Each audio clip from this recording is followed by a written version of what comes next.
Hello, I'm Michael Healy, and this video is going to be a little different than my last three, because this time I'm going to talk about Tolkien. Big Tolkien fan. Specifically, I want to key in on a rather unusual idea that Tolkien brings up in the Silmarillion. One that suggests a very different approach to both theistic evolution and theodicy than what we usually see Christians attempting.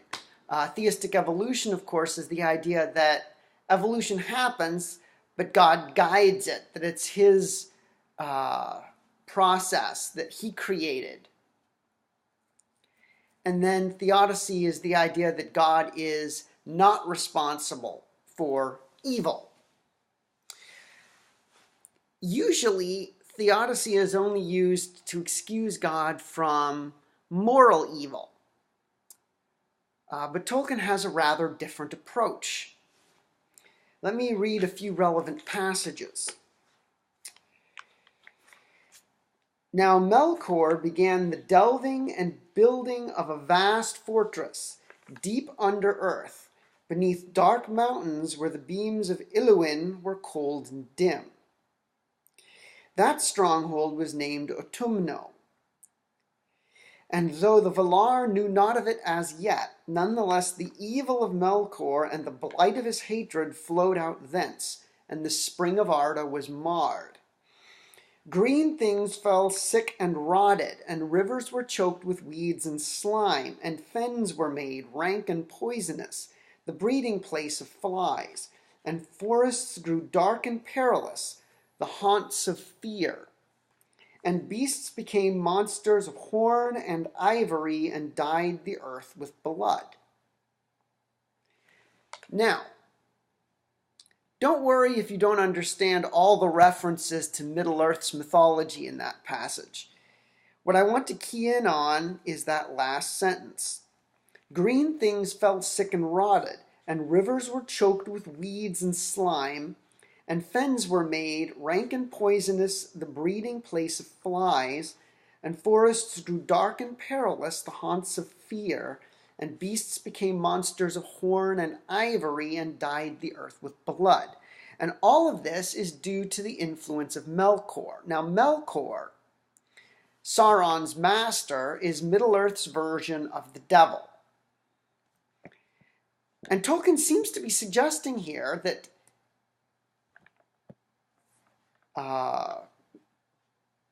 carnivorous behavior,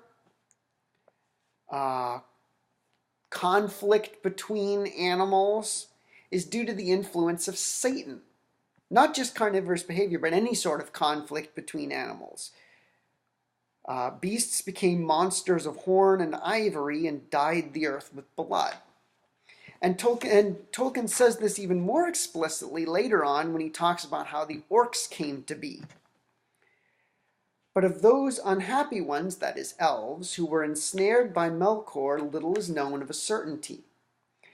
For who of the living has descended into the pits of Utumno, or has explored the darkness of the councils of Melkor? Yet this is held true by the wise of Aresia, that all those of the Quendi who came in, that is, elves, all those of the Quendi who came into the hands of Melkor, ere Utumno was broken, were put there in prison, and by slow arts of cruelty were corrupted and enslaved. And thus did Melkor breed the hideous race of the orcs, in envy and mockery of the elves, of whom they were afterwards the bitterest foes. For the orcs had life and multiplied after the manner of the children of Iluvatar, and not that had life of its own, nor the semblance of life, could ever Melkor make since his rebellion in the Ainulindala before the beginning, so say the wise.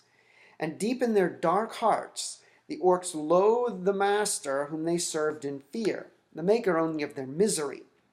This, it may be, was the vilest deed of Melkor, and the most hateful to Iluvatar. So there Tolkien says it much more explicitly. He said, orcs did not come into existence by the will of God, and they were not created directly by the evil one, but he says that they were bred by the evil one from elves. In other words, orcs are the result of probably centuries of selective breeding to bring out all the worst qualities that an elf can have. A perversion of elfhood.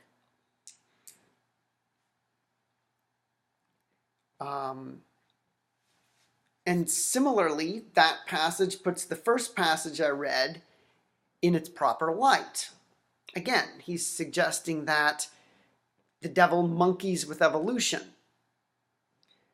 selective breeding, demonically directed selective breeding.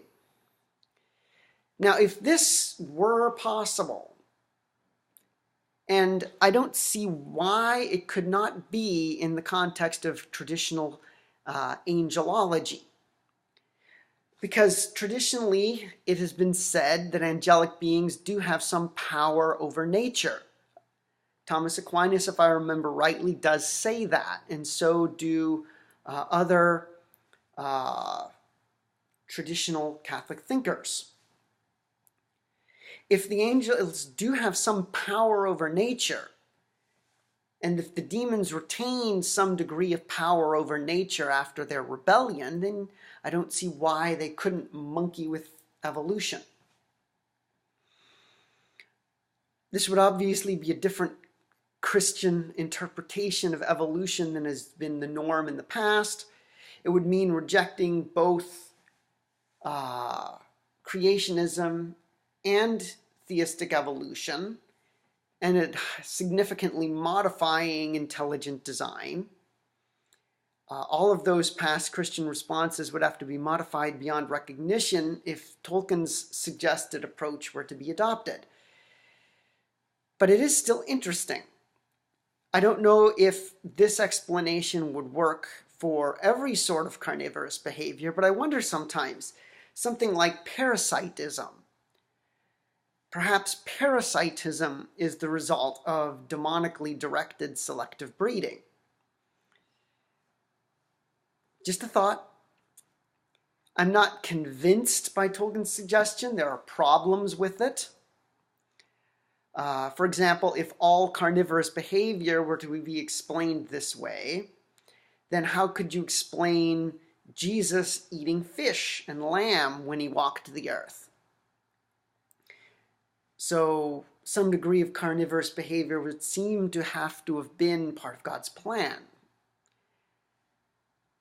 Even if it was not his original plan for the human race, it must not be sinful to engage in carnivorous behavior because Jesus did it. Nonetheless, I do think there may be a place for expanding our understanding of Satan's influence on the natural world. After all, in the Gospels, Jesus does refer to Satan as the god of this world. And maybe he means that in more ways than one. Maybe he does not just mean Satan is the god of this world in the sense that he influences human behavior for the negative. Maybe he also influences animal behavior in some ways. Just something to ponder. I'm not saying that this is true. I'm just saying I think this perspective is worth considering.